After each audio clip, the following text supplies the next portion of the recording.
来看今年2月14发生的金门快艇案，两方协商今仔达成共识。消息是指出讲，咱方会甲对方渔民的遗体，佮有船只拢还回去，互死者的家属一人大约代表680万的补偿金额，卖回失的。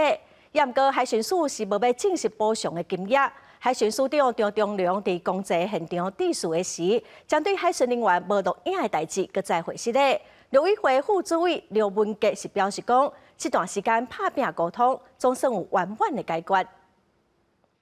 双方善后协商，终于达成共识。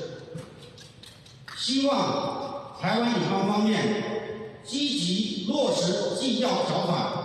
2月17发生的金门快艇案，经过真侪摆协商，30双方总算伫金门的金湖饭店达成共识，传出包括兴2区中国渔民的遗体、封口的船只，互死者的家属逐个人人民币150万，差不多代表680万的抚慰金和回失的。不过海巡署是无愿意正式抚慰金的数字。这一部分因为我们涉及到尊重家属跟两岸协商的共识，那目前还没有办法对外报告细节。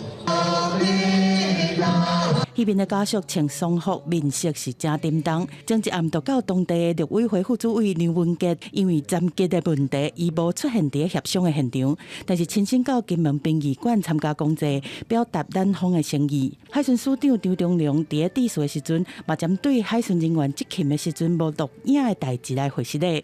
对于本案没有收证录影，海巡署已经多次向社会及家属致歉。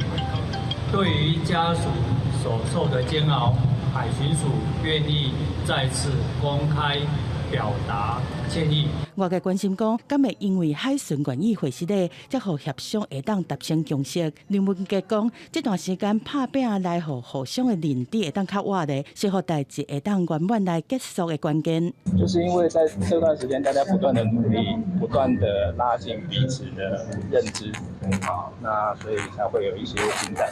虽然是我们是正当执法，但是一个意外的事情，我们还是会表示这个我们的关怀。公祭结束了后，中方会甲遗体和船只运回去。这摆事件的处理模式，敢会变作两方沟通的新方式。另外，澎湖这个渔船台金满88号的事件，和西澳的钓客是当时会当回来台湾。刘文杰讲，代志无同，希望会当较紧结束。台金满88号伫对方进行相关程序了后，就会当较紧回来。那位陈玉丁讲，暗算8月会陪家属甲西澳的钓客带回来台湾。记者综合报道。